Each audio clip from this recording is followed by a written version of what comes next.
You and I have talked about how civilization rises up out of primitive society, what its distinguishing features are. Large populations concentrated initially around water sources, rivers, sedentary and intensive rather than transient and extensive, like the steppe herders and Vikings.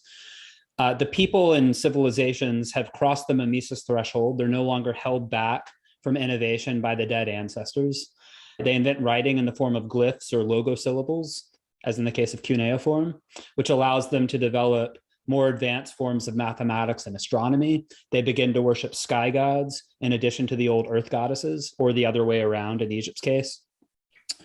They have a priestly class that propitiates these gods. They build states that tax their subjects and conscript them into labor to build the monumental structures, to maintain order, to invade other peoples, and to prevent external invasion. This is civilization.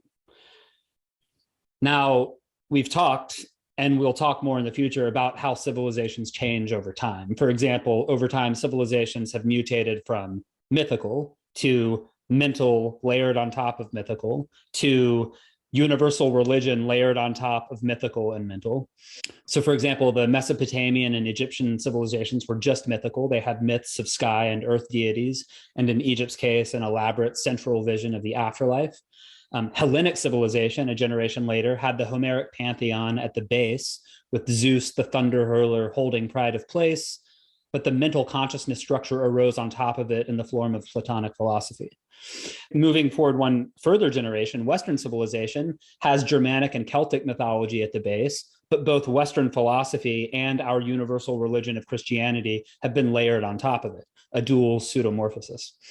And there are other key differences over time too, having to do with ecology per William Irwin Thompson, attitudes toward death per Borkenau, modes of worship per Campbell, structures of consciousness per Gebser. But as you have said, we're all in the shadow of Sumer. In other words, notwithstanding these changes in the nature of civilization over time, in an important sense, we haven't really advanced past the Sumerian model. So the first thing I wanted to ask you is, what do you mean by that? Well, the Sumerian model, I mean, with ancient Sumer, 3500 BC, they've been, of course, when you study the archaeological backdrop that leads up to Sumer, it seems like it happened all at once, suddenly overnight. It was a creative explosion, that's for sure. But you can see the cultural strata building up through the Neolithic. First, 10,000 BC with settlements, concrete villages, houses as domestic dwelling places. And the key to all of this is, of course, agriculture, because so you don't have to follow animals around anymore in their migrations. You can stay rooted in one spot if you have a constant food supply. So that opens up a clearing, a space in which these villages emerge almost themselves already like plants. Note that when Spengler compares the high civilizations to plants, there actually is an archaeological reason for that, going back to the first villages, because they grow up like plants, because they're living in what Campbell calls the way of the seeded earth, and they're imitating plants. Villages grow up. Eventually, they become ghost towns, all of them, every single one of them. So the villages too have life cycles. It'd be interesting if some Spengler guy would come along and tell us what the life cycle of a village is, because clearly they do have them, because they're all abandoned eventually. And then as you go through the Neolithic, from the pre-pottery Neolithic A, 10,000 to 8,000, where the architecture has a morphology, it's circular in almost every case, to the pre-pottery Neolithic B, which is roughly 8,000 to 6,000. Then we get rectangular architecture. They start thinking in terms of right angles. And eventually, along about 7,000, they start thinking about streets, how they can separate houses and create streets as thoroughfares for pedestrians going through them at places like Balkris and El Kaum. They're thinking about streets, 7,000 BC. By the time we get to 6,500 BC, we're in the pottery Neolithic now. Pottery comes in a big way with the invention of the double kiln, the two-chambered kiln that enables firing at much higher temperatures than hitherto. And so you get a very refined pottery coming in. And it's the type of pottery, I've never done this, but you can click it and it clinks. It's so well made. And they have incredible iconographies on the inside of them which I'm convinced are astronomical, but that's a theory. And then you get two different cultures: the Halafians in the forested north, the Taurus Mountains region, lots of rain going on there, and then down on the alluvial plain where there's not much rain, and they have to invent irrigation, which some scholars suspect was invented at El Kham, which is off the Euphrates. And that's at that place that we first find canals and ditches being dug for irrigation. And then these two cultures, the Samarans, so you have Samaran pottery named after the site of Samara, in opposition to Halafian pottery in the north. But the Halafians are conservators because they're not forced into a challenge and response situation the way that the Samarans are, 6,000 BC, let's say, to about 5,000, because they have to respond to the challenge of desertification. There's not enough rain here, so what are we going to do? So they've already invented irrigation a ways back. So then they invent canal building on a massive scale at a site called Chogamami, along about 4,000. And so it's not an accident that from 5 to 4,000, then to 3,500 BC, civilization comes up and running, because they're down on the Tigris, on the alluvial plain between the two rivers, Tigris and Euphrates, and they control these rivers. They've mastered it. So it's a hydraulic economy. They've got lots of grain, and then pretty soon all these temples that are in one sort of place, which had been villages, now begin to interlock, and pretty soon they invent membranes around themselves as city walls, because they know they'll be attacked by another city. So now we start getting, it's almost like a recapitulation of evolution, where we get the first bacteria coming into being in the ocean that develop lipid membranes to protect their DNA or RNA, as the case may be. That's what, and the nucleus here then corresponds to the temples, what later become ziggurats. The temples, which is the nucleus, that is the center that must be protected at all costs, because it is the place where the gods will land when they give prayers to the gods, and they've done work for them, and everyone is doing their share through corvée work. People participate in digging the canals, planting the fields. There's taxation that then comes in. They invent writing specifically to keep track of the taxes, namely donations to the temples that are brought in. So we keep track of that. We need a way to keep track of it. So writing comes in as a necessity for that reason. Not really a religious reason, except for the fact that it's priests who are pretty much inventing it at places like Uruk, 3,500 BC. So we have writing, we have astronomy, we have complex temple building, we have people situated in place. We have the distinction between the people who are in the cities, city folk, versus the rubes and farmers out there that are looked down on. So when the first great epic comes along with the Babylonian Gilgamesh epic, that's what those two are. Gilgamesh is the city dweller, the king, and Enkidu is the rube who has come in from the provinces, from the outer lands, and the two of them become buddies, because that's the core opposition here that the calling forth of the city brings into being, that pair. So that's the birth of civilization as a concept, as an idea. And the Sumerians are first off the mark, definitely 3,500. I've even seen dates now pushing that back to 4,000. And then Egypt, 1,000. If it is 4,000, then Egypt is until 3,000. So they're second off the mark. And they basically copy the same culture forms as the Sumerians. They've got the centralized priesthood, the great monuments, in this case, the pyramids. They have writing, and in their case, writing originating in connection with tomb cult inscriptions, not taxes, and so forth. So it all comes into being, but it's all a transformation, more or less, of basic prototypes and precedents set up by the Sumerians. And civilization, the concept of it really hasn't changed since, in terms of the idea of what constitutes a civilized person. You live in cities. We have cities now, but we are on the threshold now, perhaps of the biggest change since then, where we have a global civilization now. The city has been exported around the globe. The distinction between city folk and rubes is becoming sort of thinner and thinner now, with the exportation of the city through cell phones and internet. It sort of exports the city so that, when you have a cell phone, you have city wherever you go. You have access to it no matter what you do, where you're at, due to the satellites in the exosphere surrounding this place. So the whole planet is city now. This is a new potentially anyway, phase in human history, of moving on into something brand new that might be equivalent in its importance to the Sumerian invention of civilization circa 3500 BC.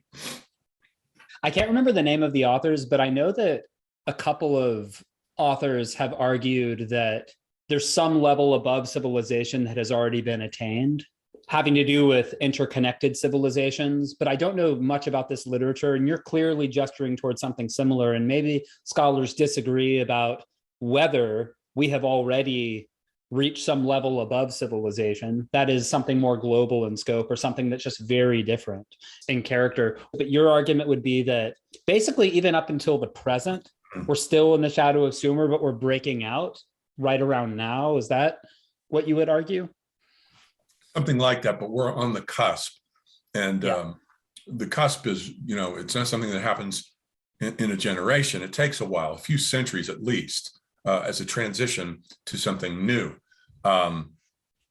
Will it be the case that we'll have one currency, like a digital currency, like a cryptocurrency that's planetary in scale? Will we have one religion that's planetary in scale? It might start thinking in terms of that, these societies, they might slowly let go of their parochialism and their sort of provincial place-boundedness, because after all the civilizations, especially like China, India, Iran, the Middle East, are kind of thermodynamically exhausted. They've really reached equilibrium. They've been there, done that. They're at the tail end. So what's new for them? The West is finishing out its final centuries. And Russia, who knows? Spengler thought Russia would be the wave of the future, but we don't know yet at this point, maybe.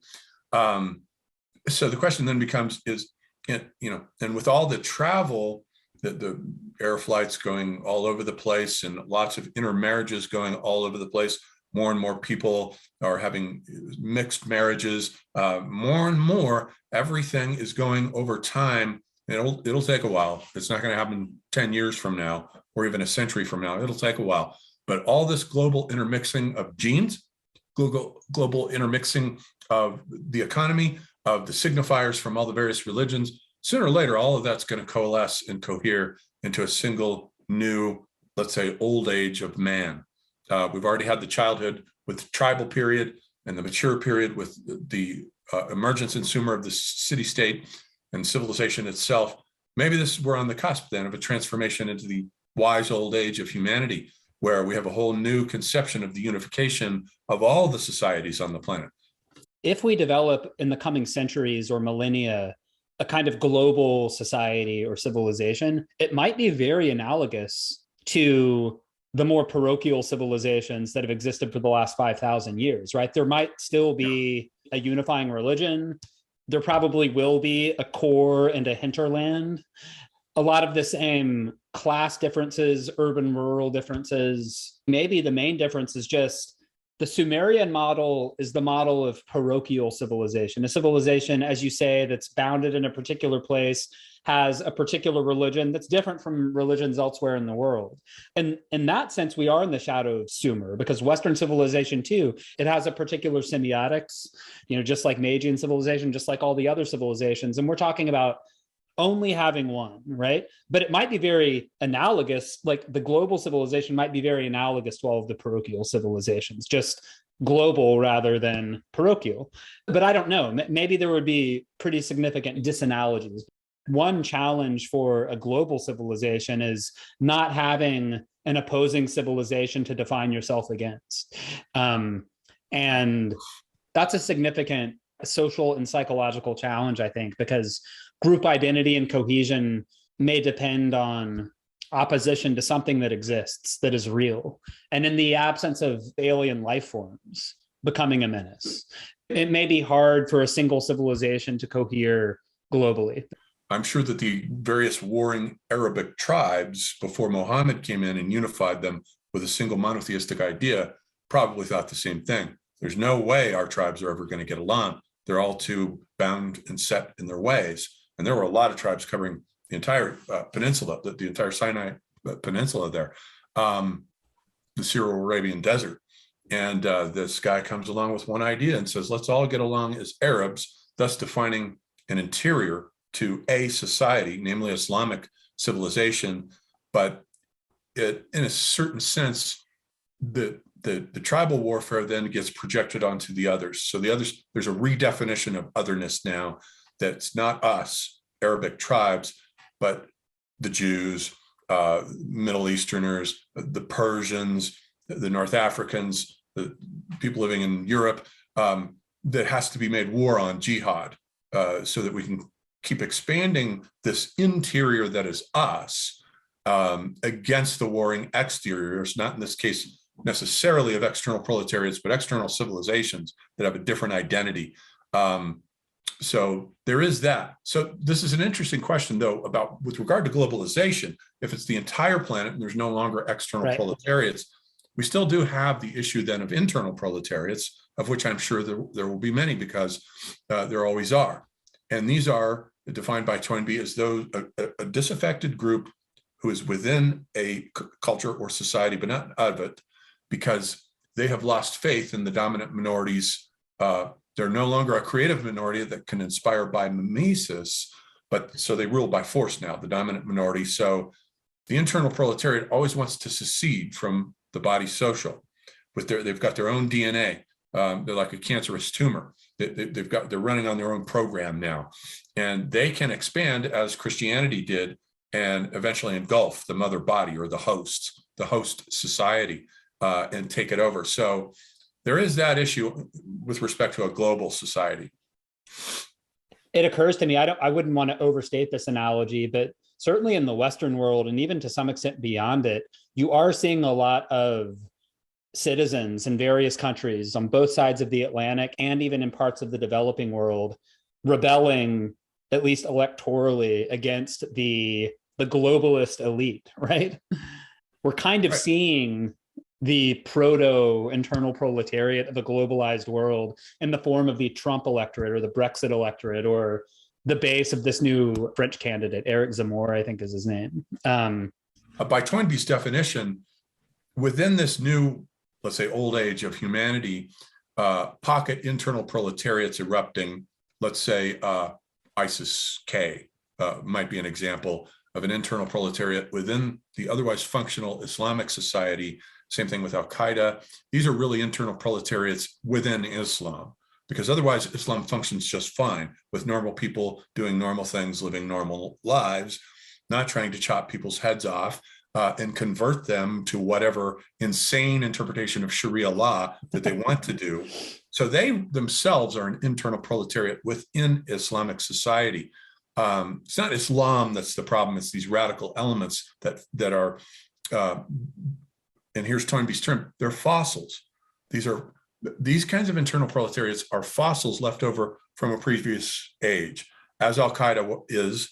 They're still gone. And as the Taliban is, they want to go back to the old days of the caliphate and reinstall something left over from that third generation of civilization, which brought Islam into being as a religion of credo, not ethnicity, a religion of credo, but it's bound to that universal church phase of Toynbee's model of the third generation, that this fourth phase then, if he was alive today, he might add a fourth phase of this globalized world without an external proletariat, but with plenty of internal disaffected proletariats who would then be left, they would be fossils, atavisms left over, little pockets wanting to bring back the previous mentality.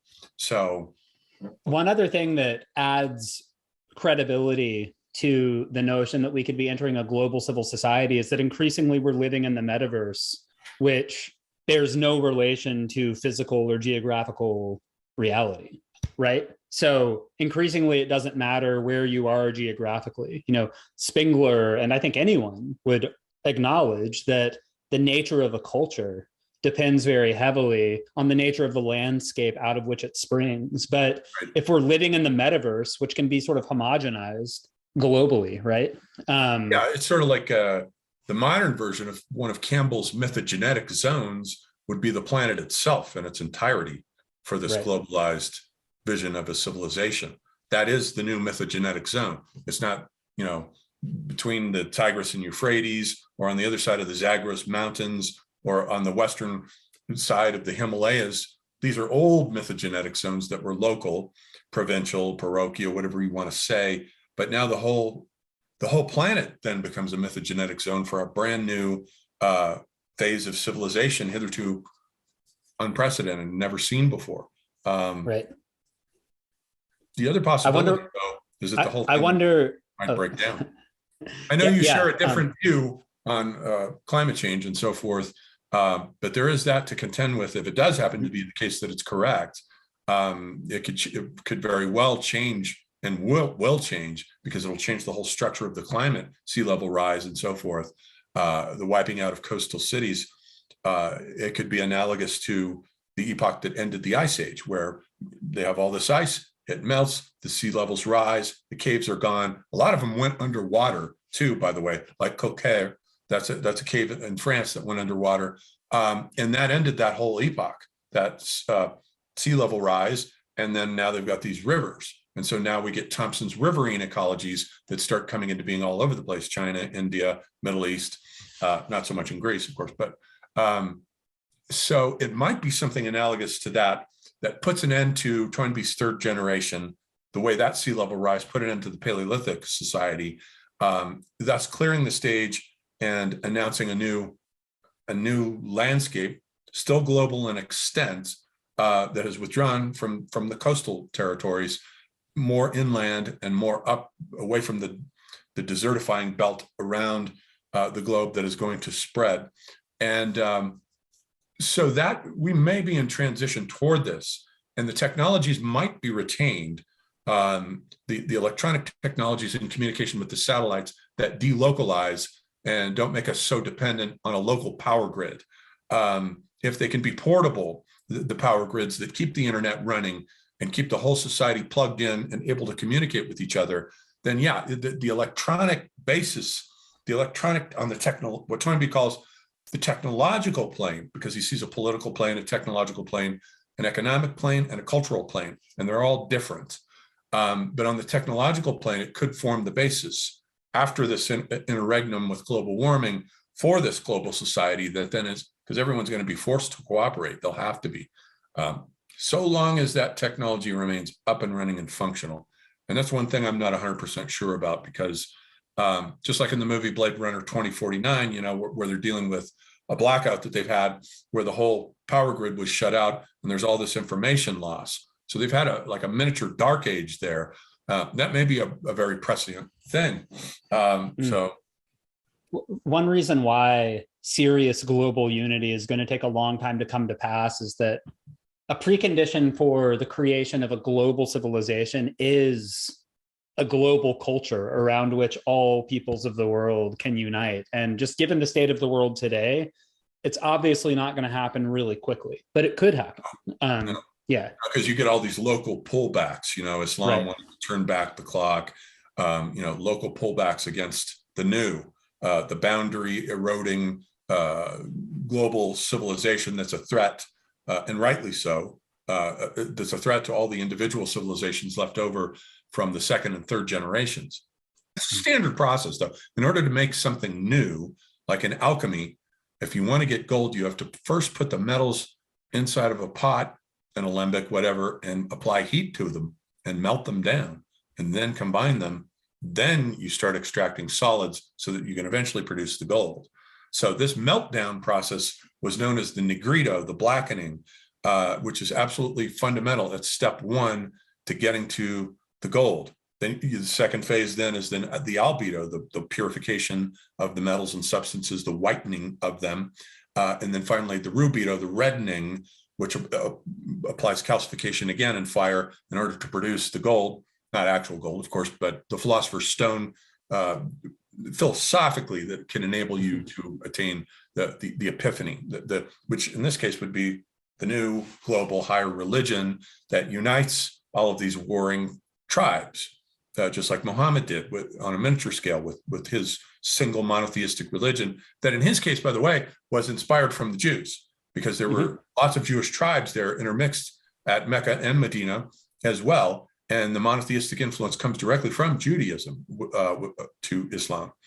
And then that provides them with a catalyst, a transformational dynamo in the Arabic collective imagination that sends them in all directions. across North Africa into Spain, conquering the Sassanids in the east, and what had been the domain of the Persian Achaemenid Empire, unifying it all together with the Umayyad Caliphate and the Abbasid Caliphate. They do sort of create a universal state out of all that based on one idea, the idea of unity that is sanctified by the fact that it's rooted in one God, Allah, who previously had been part of a polytheistic pantheon at Mecca amongst the Arabs. There was, at one point in the Kaaba, there were 360 statues, corresponding, I suppose, to the days of the year, with all these differing tribes favoring one or the other of those gods. Allah was merely one of those. And Muhammad rather favored him and said, let's just take this one guy and we'll all worship this, get rid of the others, especially the goddesses, get rid of all of them. And that's pretty much what happened. Spengler characterizes it as a kind of Puritanism, a radical kind of way of eliminating everyone else but one set of ideas, kind of with Cromwell in the 17th century, right, with Pythagoras for the Greeks, going back to an original purified idea that we then all follow zealously. So you never know, some guy like that might turn up on the global stage. Right. It's kind of scary, but. About 10 years ago, I heard Jonathan Haidt state categorically that human beings cannot cohere with each other in the absence of a common enemy. And so I continue to wonder if that's prohibitive for the creation of a global civilization. But I just want to leave that hanging, and maybe we can return to it,